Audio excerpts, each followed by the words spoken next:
Hello दोस्तों, welcome back to let's do chemistry channel. तो दोस्तों कैसे हो? आई होप आप सब ठीक होगे। और वन मोर थिंग, आपकी जो इंटरव्यू की प्रिपरेशन है वो बहुत अच्छी चल रही होगी। तो दोस्तों एक चीज़ आपको कहना चाहता हूँ कि ये दिन बहुत इम्पोर्टेंट है और इन दिनों के जो 24 घंटे हैं उनमें से कम 15 घंटे इंटरव्यू के लिए आप निकालें, उनकी तैयारी के लिए निकालें। चाहे वो तैयारी सेल्फ से हो रही हो या यूट्यूब के जरिए हो रही हो, कहीं से भी कोई भी इंटरव्यू के बारे में सीखने को मिल रहा है और तो सीखें। और मैक्सिमम से मैक्सिमम टाइम जितना भी हो सकता है आप उसको दें, क्योंकि बार बार अवसर नहीं मिलते हैं, ठीक है, टीचर बनने के। और ये बहुत बड़ी बात है कि आप लेक्चरर बनने जा रहे हैं और एक स्टेज कंप्लीट कर चुके हैं और दूसरी स्टेज कंप्लीट करने जा रहे हैं। तो प्रिपरेशन खूब तगड़ी रखिएगा, फाड़ देना है इंटरव्यू, ठीक है। तो उसी सिलसिले में हम क्या कर रहे हैं, जो डेमो टीचिंग है उसकी हम प्रिपरेशन कर रहे हैं कि किस टॉपिक पे डेमो टीचिंग दिया जा सकता है और आप जिसमें कंफर्ट हो उसी में डेमो टीचिंग देना है, ओके। और जो भी कपड़े, अभी ड्रेसिंग का भी बहुत ज़्यादा इशू रहता है कि क्या पहने क्या नहीं पहने। तो जैसे कि आप रेगुलर टाई नहीं लगाते हैं और आप उस दिन टाई लगा के चले गए, टाई लगा के, तो प्रॉब्लम क्या होती है, आप अनकंफर्टेबल फील करेंगे, थोड़ा ऑड फील करेंगे खुद से ही, सेल्फ से ही, ओके। तो आप जो आंसर दे पाएंगे थोड़ा सा, तो आप जैसे नॉर्मल रहते हैं वैसे ही एक नॉर्मल ड्रेस में जाइएगा, ठीक है। टाई लगाने की कोई ज़रूरत नहीं है और बस आपका कॉन्फिडेंस बहुत ज़रूरी है, ओके। और आई कांटेक्ट और अच्छा और बैठने का एक पोस्चर जो गेस्चर होता है ना, उसको ध्यान में रखना है। तो दोस्तों आज उसी सिलसिले में एक कमेंट आया था कि केमिकल काइनेटिक्स में कोई टॉपिक लीजिए और उस पर डेमो टीचिंग बनाइए, तो उसी पे आज हम डेमो टीचिंग बना रहे हैं। तो आज हमने जो टॉपिक लिया है वो लिया है ऑर्डर ऑफ रिएक्शन। तो ऑर्डर ऑफ रिएक्शन पे कैसे हम बच्चों से इंट्रोडक्टरी क्वेश्चन पूछेंगे, तो वो स्टार्ट कर रहे हैं, ठीक है। तो सबसे पहले तो मैंने बार बार बता रहा हूँ डेमो टीचिंग में कि जब मार्कर अगर इंटरव्यूअर के टेबल्स में है तो आपको परमिशन लेके उठाने हैं, अदरवाइज अगर उसके आसपास रखें वाइट बोर्ड के, ग्रीन बोर्ड के, तो आप विदाउट परमिशन ले सकते हैं, ठीक है। लेने के बाद सबसे पहले आपको क्या करना है, तो सबसे पहले बच्चों आज डेट क्या है, ठीक है। तो सबसे पहले आप क्या करेंगे, बच्चों आज डेट क्या है, आज डेट है 18 मार्च 2023। ये आपने डेट मेंशन कर देनी है, ठीक है। उसके बाद डेट मेंशन करने के बाद इंटरव्यू कर जो भी वहाँ तो इंटरव्यूअर होंगे, ओके, यहाँ पर बच्चे नहीं है, तो बच्चों के साथ आई कांटेक्ट बना के रखना है, ठीक है। बच्चों के साथ, तो इंटरव्यूअर के साथ तो पूछना है उनसे। तो बच्चों, तो आज हम केमिस्ट्री पढ़ने जा रहे हैं, ओके। केमिस्ट्री में हमारा जो चैप्टर है वो केमिकल काइनेटिक्स से है, ओके। तो अभी टॉपिक आपको एक्सप्लेन नहीं करना है और ना उसको डिस्क्लोज करना है, तो अभी उसको सीक्रेट रखना है। तो बच्चों से सबसे पहले जो इंट्रोडक्टरी क्वेश्चन होते हैं वो पूछेंगे। तो बच्चों इस इंट्रोडक्टरी क्वेश्चन से ना थोड़े फ्रेंडली हो जाते हैं बच्चे, ठीक है, आपके साथ थोड़ा घुल मिल जाते हैं, इसलिए भी इंट्रोडक्टरी क्वेश्चन पूछे जाते हैं, ठीक है। अदरवाइज आप आते ही टॉपिक स्टार्ट कर देंगे तो थोड़ा सा ऑड लगेगा, क्योंकि हम न्यू टीचर हैं, ओके। तो अगर आप थोड़े पुराने हो जाते हैं तब तो आप सीधे कर सकते हैं, ओके। लेकिन जब आप नहीं होते हैं तो आप बच्चों के साथ फ्रेंडली होने के लिए थोड़े क्वेश्चन अराइज करते हैं, छोटे मोटे, ओके। जैसे कि हम इंटरव्यू के दौरान हमसे कोई इंटरव्यूअर से पूछते हैं आपका नाम क्या है, आपके फैमिली के बारे में, तो वो क्या करते हैं, थोड़ा फ्रेंडली होने के लिए क्वेश्चन पूछे जाते हैं। अदरवाइज जो कैंडिडेट होता है वो बिल्कुल नर्वस होता है, ठीक है। तो सबसे पहले हम बच्चों से पूछेंगे, बच्चों कोई रिएक्शन हो रही है, ठीक है, तो कोई रिएक्शन हो रही है, तो बताओ ये रिएक्शन को कैसे बढ़ाया जाता है या कैसे घटाया जाता है, उसके जो फैक्टर हैं, किस फैक्टर पे कोई रिएक्शन डिपेंड करती है। तो बच्चे अलग अलग पूछते हैं, बताते हैं। अलग एक बच्चा बोलेगा सर टेम्परेचर होता है, टेम्परेचर से किसी भी रिएक्शन में इफेक्ट डाला जा सकता है, यानी टेम्परेचर बढ़ाएंगे तो बढ़ जाती है रिएक्शन और तेज रिएक्शन का रेट बढ़ जाता है, स्पीड बढ़ जाती है रिएक्शन की। और घटाते हैं तो कोई प्रेशर बोलेगा, ठीक है, कोई प्रेशर बोलेगा, कोई टेम्परेचर, कोई कैटलिस्ट भी बोल सकता है, क्योंकि 12th क्लास पढ़ा रहे हैं, 11th में हम कैटलिस्ट पढ़ा चुके हैं, ओके। जैसा कि मैं गवर्नमेंट टीचर हूं तो मुझे पता है कि हम 11th में कैटलिस्ट पढ़ा देते हैं, ठीक है, कि कैटलिस्ट क्या करता है। तो बच्चों को 12th में आने पर वो जवाब दे सकते हैं कि sir catalyst rate of reaction को बढ़ा सकता है, यानी स्पीड, रिएक्शन की जो स्पीड हो रही है वो तेज कर सकता है कैटलिस्ट। तो एक कैटलिस्ट भी जवाब देगा। इनमें से कोई एक कंसंट्रेशन भी दे देगा कि सर जो रिएक्शन, जो रिएक्टेंट है उसका कंसंट्रेशन भी रेट ऑफ रिएक्शन को बढ़ा देता है, स्पीड। जैसे कि हमने 11th में बार बार बच्चों को पढ़ाया होता है कि बच्चों जो कंसंट्रेशन होता है ना वो भी रेट ऑफ रिएक्शन बढ़ाता है, यानी स्पीड। जैसे कि एक दूध है हमारा, ठीक है, दूध से दही बनाना है, अगर दूध में ज़्यादा पानी डाल दिया, ठीक है, तो पानी ज़्यादा डालने का क्या मतलब होता है कि कंसंट्रेशन हमने कम कर दिया। तो एक पानी वाला दूध है, एक बिल्कुल अच्छा दूध है जिसमें पानी नहीं पड़ा है।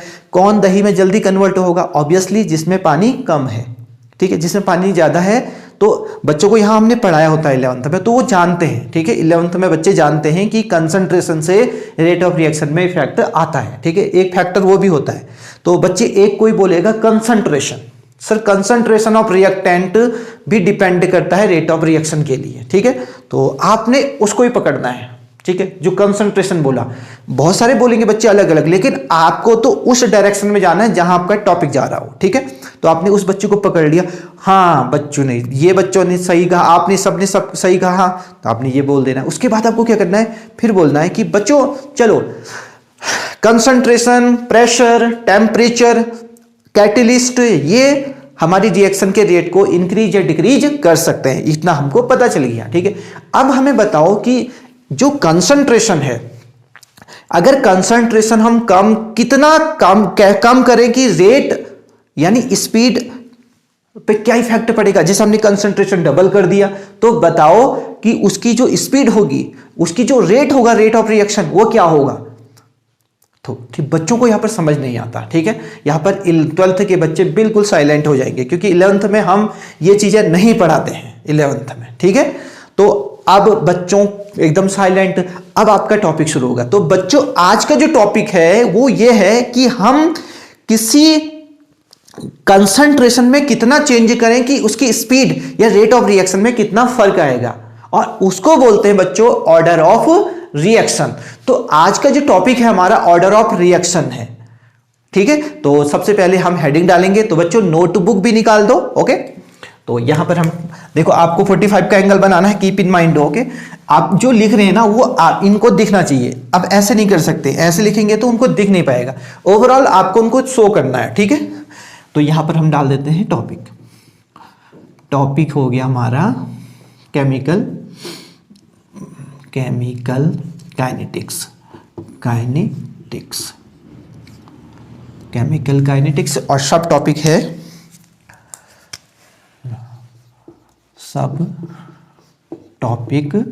सब टॉपिक हो गया हमारा ऑर्डर ऑफ रिएक्शन, ये ऑर्डर ऑफ रिएक्शन हो गया, ठीक है, ये हमने डाल दिया। फिर हम यहाँ हेडिंग डालेंगे, ठीक है, ऑर्डर ऑफ रिएक्शन। अगर आपके पास व्हाइट बोर्ड है या ब्लैक बोर्ड है तो आप ब्लैक बोर्ड का इस्तेमाल ज़्यादा से ज़्यादा करें किसी चीज़ को समझाने के लिए, क्योंकि रिटर्न में ज़्यादा चीज़ें समझ में आती हैं, ठीक है।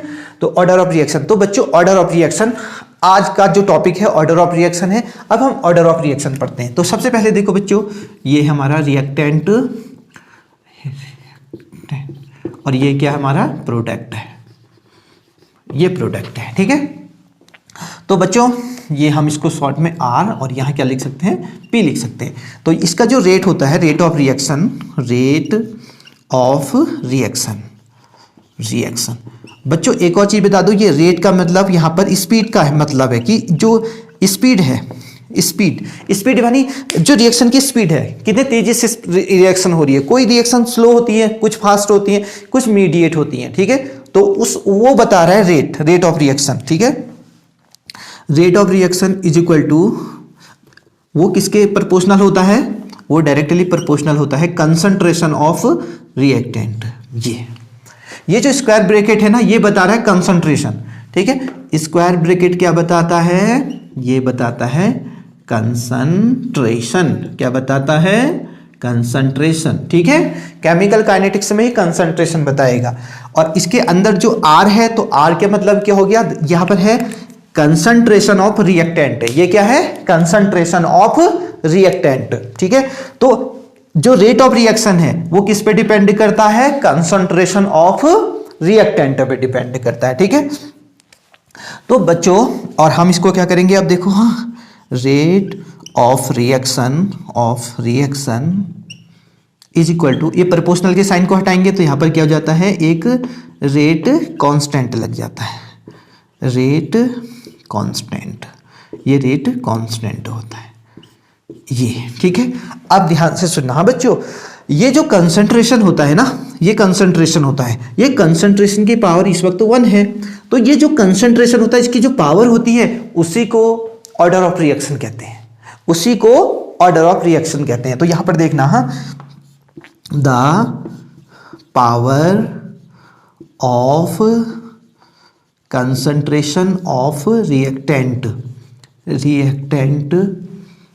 इज नोन एज, आप जो भी लिखेंगे कीप इन माइंड वो बोलते भी रहेंगे, okay, yes, is known as order of reaction, order of reaction. ये है बच्चों, समझ में आया आपको कि जो ये जो इक्वेशन है ये रेट इक्वेशन है, ओके, ये कौन सी इक्वेशन हो गई हमारी, rate equation, okay, rate law equation है। और ये जो इक्वेशन होती है ना ये प्रैक्टिकली निकल के आती है, ठीक है, प्रैक्टिकल इक्वेशन है, आप इसको ड्रॉ नहीं कर सकते, ये लैब में प्रैक्टिकली किसी रिएक्शन के लिए जनरेट की जाती है, बस आप इसको देख के ये बता सकते हैं कि ऑर्डर ऑफ रिएक्शन क्या होगा, और आपको कैसे देखना है, रिएक्टेंट की पावर देखनी है, ठीक है। लेकिन कभी कभी क्या हो जाता है, कोई रिएक्शन ये है, देखो देखना हाँ, जैसे हमें रेट इक्वेशन दे रखी है, रेट एक्सप्रेशन है ये दे रखा है, रेट इज इक्वल टू के, और यहाँ पर दो चीज़ें हैं सपोज, ठीक है, ए और ये 1/2 है, और ये क्या है बी, रिएक्टेंट 2 है, यानी यहाँ पर रिएक्टेंट क्या है 2 है, यानी ये रिएक्शन कैसी हो रही होगी, ये हो रही होगी ए प्लस बी, और ये क्या हो रहा होगा, ये हो रहा होगा प्रोडक्ट बन रहा होगा, ये ऐसी कोई रिएक्शन है। इस रिएक्शन में जो रिएक्टेंट है वो 2 हैं, ओके, यहाँ पर 2 दिख रहे हैं, 1 and 2, ओके।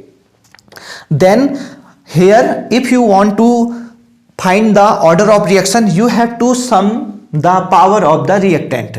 यहाँ पर जो डेफिनेशन हो जाएगी ना, देखो ऑर्डर ऑफ रिएक्शन क्या हो जाएगा, order of reaction is equal to 1/2 plus 2, 2 to 4 and 5/2, ये रिएक्शन हो गए, ठीक है। तो इसकी पावर यहाँ पर डेफिनेशन क्या हो जाएगी, द सम ऑफ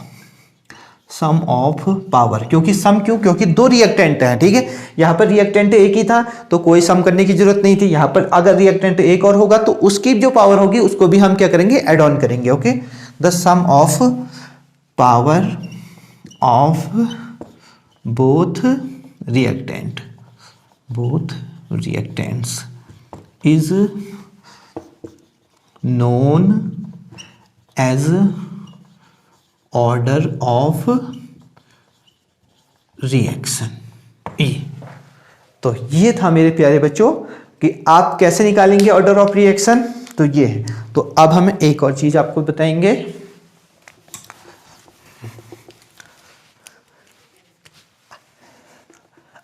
अगर ऑर्डर ऑफ रिएक्शन 1 आता है, ठीक है, और ऑर्डर ऑफ रिएक्शन सेकेंड आएगा, ये आएगा ऑर्डर ऑफ रिएक्शन, क्या आया, ऑर्डर ऑफ रिएक्शन क्या आ गया, थर्ड आ गया। तो ये फर्स्ट ऑर्डर रिएक्शन होती है, क्या, first order reaction, okay, reaction. और ये क्या हो गई, सेकेंड ऑर्डर रिएक्शन, और ये क्या हो गई, थर्ड ऑर्डर रिएक्शन। और जीरो भी होती है, ऑर्डर जीरो भी हो सकती है, ऑर्डर ऑफ रिएक्शन जीरो भी हो सकती है, तो जीरो ऑर्डर रिएक्शन है, जीरो ऑर्डर रिएक्शन ये। तो बच्चों ऑर्डर जीरो भी हो सकता है। अब ऑर्डर जीरो होने का क्या मतलब होता है, देखना, हाँ, ऑर्डर जीरो होने का मतलब है कि इसकी पावर क्या हो जाएगी, जीरो हो जाएगी, ये, ठीक है। तो अगर किसी की पावर जीरो होती है तो उसकी वैल्यू क्या होती है, 1 होती है ना। तो इसकी वैल्यू क्या होगा, देखो यहाँ पर रेट ऑफ रिएक्शन किस क्या आ गया, क्या आ गया, ये। यानी इस वक्त जो रेट होगा ना किसी रिएक्शन का, वो उसके कंसंट्रेशन पर डिपेंड नहीं करेगा। जैसे आपने बताया था ना, मैंने अभी पूछा था कि जो रेट होता है रिएक्शन का, जो स्पीड होती है रिएक्शन की, वो किस किस पे डिपेंड करती है। तो आपने कहा था कैटेलिस्ट, प्रेशर, टेम्परेचर, और एक ने कंसंट्रेशन भी कहा था। लेकिन जीरो ऑर्डर रिएक्शन के लिए जो कंसंट्रेशन होता है रेट ऑफ रिएक्शन पे डिपेंड नहीं करेगा। यानी अगर तुमने कंसंट्रेशन चेंज भी कर दिया तो उसका जो रेट होगा ना उसमें कोई चेंजेस नहीं आएंगे, ठीक है। लेकिन कुछ रिएक्शन ऐसी होती हैं जिनका क्या होता है, कंसंट्रेशन डिपेंड करता है, ठीक है। अगर कंसंट्रेशन बढ़ाओगे तो रेट ऑफ रिएक्शन क्या होगा, इंक्रीज करेगा। अगर कंसंट्रेशन डिक्रीज करोगे तो रेट ऑफ रिएक्शन क्या करेगा, डिक्रीज करेगा। और अगर कहीं पर, अब मैं आपको एक और चीज समझाता हूं, ठीक है। इसको इरेज कर देते हैं बच्चों। अब यहां देखो, जैसे हमने सेकेंड ऑर्डर की बात करी, ठीक है। Rate of reaction is equal to क्या है, के, और ये क्या है, सेकेंड ऑर्डर की रिएक्शन थी, ठीक है। अब सेकेंड ऑर्डर की रिएक्शन थी, आपने कंसंट्रेशन क्या कर दिया, डबल कर दिया। क्या कर दिया, कंसंट्रेशन डबल कर दिया। पहले कंसंट्रेशन कम था, अब तुमने डबल कर दिया, ठीक है। यस, कंसंट्रेशन डबल करने का मतलब है कि पानी की मात्रा कम कर दी है, ठीक है। तो कंसंट्रेशन डबल करने से क्या होगा, देखना, जो रेट ऑफ रिएक्शन है, रेट ऑफ रिएक्शन के सेकेंड ऑर्डर के लिए ये 2R कर दिया आपने। 2R को सॉल्व करेंगे तो 2 2 4 हो जाएगा, 4kr² आया। और कितने, देखो कितने टाइम्स रेट ऑफ रिएक्शन बढ़ा, 4 टाइम्स बढ़ा। अगर आपने कंसंट्रेशन को डबल किया, क्या किया, कंसंट्रेशन को डबल किया, तो उसका जो रेट ऑफ रिएक्शन था, उसकी जो स्पीड थी वो 4 टाइम्स इंक्रीज कर गई। लेकिन ये किसके लिए, सेकेंड ऑर्डर रिएक्शन के लिए, ठीक है। तो प्राइमरी के लिए, सेकेंडरी के लिए अलग अलग होगा, ठीक है। अगर ये प्राइमरी फर्स्ट ऑर्डर रिएक्शन होती, फर्स्ट ऑर्डर में क्या होता, फर्स्ट ऑर्डर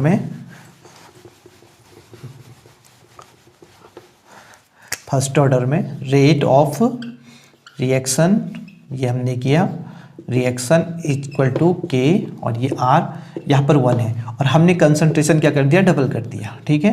कंसंट्रेशन क्या कर दिया, डबल कर दिया। तो कंसंट्रेशन डबल करने पर 2R हो गया, और इसकी पावर 1 ही है, तो ये हो गया 2kr। ये देखो, दिख रहा है। तो कितने टाइम्स इंक्रीज हुआ, 2 टाइम्स।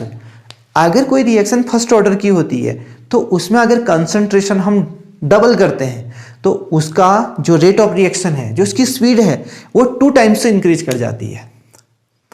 तो ऑर्डर पे डिपेंड करता है कि किसका कंसंट्रेशन कैसे डिपेंड करेगा। और ये जो हमारा रेट एक्सप्रेशन होता है ना, ये बच्चों प्रैक्टिकल वैल्यू है। कौन सी वैल्यू है, ये प्रैक्टिकल वैल्यू है, ठीक है। ये आप नहीं बना सकते, ये प्रैक्टिकली बन के आती है। इसको देखकर आप ऑर्डर ऑफ रिएक्शन निकालोगे। और ऑर्डर ऑफ रिएक्शन कैसे निकालोगे, ये कंसंट्रेशन है और उसकी पावर देखोगे। पावर को, अगर एक ही कंसंट्रेशन है तो सिंपल सी पावर देखनी है। अगर एक से ज्यादा कंसंट्रेशन है हमारे पास, रिएक्टेंट के कंसंट्रेशन, तो आप उनकी पावर को क्या करोगे, ऐड ऑन करोगे, और आपको ऑर्डर ऑफ रिएक्शन हो जाएगा, ठीक है। तो आप टॉपिक एक्सप्लेन करने के बाद बच्चों से एक आध क्वेश्चन अराइज करेंगे कि बच्चों आपको समझ में आया कि नहीं आया। तो बच्चे नॉर्मली बताते हैं कि सर आ गया। आगे आगे के जो बैठे होते हैं ना, वो तो होशियार होते हैं, ठीक है, उनको सब समझ में आता है, बोलते हैं कि सर आ गया आ गया। पीछे के एक आध खुरापाती शैतान बच्चे होते हैं जो बोलते हैं कि कुछ जवाब ही नहीं देते, ठीक है। और एक्सप्रेशन से लगता है कि उनको नहीं आया, क्योंकि उनको ज़्यादा इंटरेस्ट भी नहीं रहता, ठीक है। लेकिन तुम्हें थोड़ा सा इंटरेस्टिंग बनाना है, यानी इंटरेस्टिंग कम बनाया था, थोड़ा फेस एक्सप्रेशन थोड़े से हैं, यस, एक्सप्रेशन थोड़ा बदलना है, और थोड़ा स्माइल भी लानी है बीच बीच में, थोड़ा बच्चे, जिससे उनके भी एक्सप्रेशन थोड़ा चेंज हो, ठीक है। यस, थोड़ा स्माइल करते हुए भी पढ़ाना है, ठीक है। अपने एक्सप्रेशन चेंज करना भी टीचिंग के अंतर्गत आता है। एक ही एक्सप्रेशन में आप बिल्कुल मत पढ़ाइएगा, ठीक है। एक्सप्रेशन चेंज करना है आपको, ठीक है, जिससे बच्चों के अंदर एक्सप्रेशन चेंज होंगे और आप जो नॉलेज देना चाहते हैं वो वहां तक जाएगी। ओके, तो ये आज का हमारा डेमो टीचिंग था। तो लास्ट में आप क्या करें, एक बार पूछ लें बच्चों से कि बच्चों आया कि नहीं आया। अगर बच्चे नहीं बोलते हैं, एक बच्चा भी नहीं बोलता है, तो आप फिर से क्या करें, दोबारा से एक्सप्लेन कर दें पूरा टॉपिक। ओके, अब आपके सामने जब डेमो टीचिंग होगी तो आप तो बच्चे तो नहीं होंगे बट वहाँ इंटरव्यूअर्स होंगे, तो इंटरव्यूअर्स से क्या क्या करना है, उनसे पूछना है कि बच्चों तुम्हें समझ में आया, तो बच्चे वो बोलेंगे कि सर समझ में आया, कुछ कहेंगे नहीं समझ में आया, तो आप कहोगे बच्चों मैं एक बार और समझा देता हूँ जिसको समझ में नहीं आया, आपको पोलाइटली फिर से कहना है कि मैं आपको एक बार और समझा देता हूँ, ठीक है, आपको गुस्सा नहीं करना है, ठीक है, और अंदर से वो भी फीलिंग नहीं करना है कि मैं समझाया और वो समझ नहीं पाए, अगेन एंड अगेन, अगर उन्हें समझ में नहीं आता फिर आपको समझाइए, आप समझाइए, वन टाइम यानी वन डे समझ में आ जाता है उनको, ठीक है, एक बार, ऐसा नहीं होता है कि समझ में नहीं आता। हर बच्चे की जो लर्निंग पावर होती है ना थोड़ी अलग अलग होती है, कोई तेजी से लर्न करता है, कोई धीरे से करता है, कोई स्लो, बहुत ज़्यादा स्लो करता है, लेकिन लर्न सबको हो जाता है, ठीक है, सीखते सब हैं, बस सबकी प्रोसेस थोड़ी स्लो होती है, किसी की फास्ट होती है, ठीक है, तो इसको विशेष ध्यान देना। आगे के बच्चों को सब समझ में आता है, पीछे के बच्चों को थोड़ा सा कम समझ में आता है।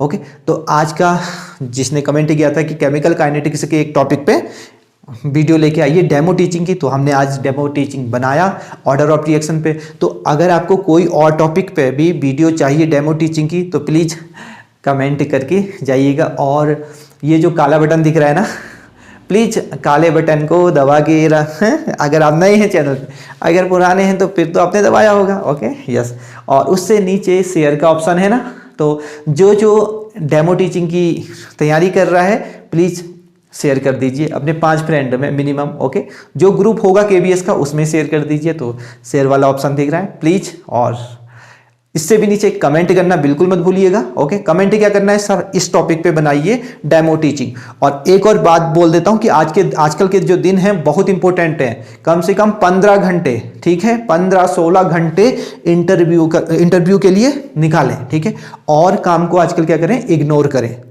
सिर्फ इंटरव्यू, और इंटरव्यू की 2-4 रजिस्टर बनाएं, किसमें आपको क्या, किसमें इंट्रोडक्टरी क्वेश्चन, किसमें क्या करना है, किसमें कैसे आपको कैसे अपना ब्रीफ इंट्रोडक्शन देना है, ब्रीफ इंट्रोडक्शन में फैमिली नहीं आती है, ये सारी चीज़ें मेंशन करनी है एक डायरी में, ओके, ये सब रिटर्न वर्क होना चाहिए, ठीक है, ये नहीं कि मैंने मस्तिष्क में रिटर्न वर्क आजकल, और खूब तैयारी करिए, और ईश्वर आपके साथ हैं, जो तैयारी करता है उसका सिलेक्शन डन, और जो 15 घंटे पड़ेगा ना इंटरव्यू के बाद उसका सिलेक्शन डन, ओके, तो ऑल द बेस्ट दोस्तों, तैयारी करते रहिए, मिलते हैं आपसे एक नई डेमो टीचिंग में, तो तब तक के लिए हैप्पी लर्निंग, जय हिंद, जय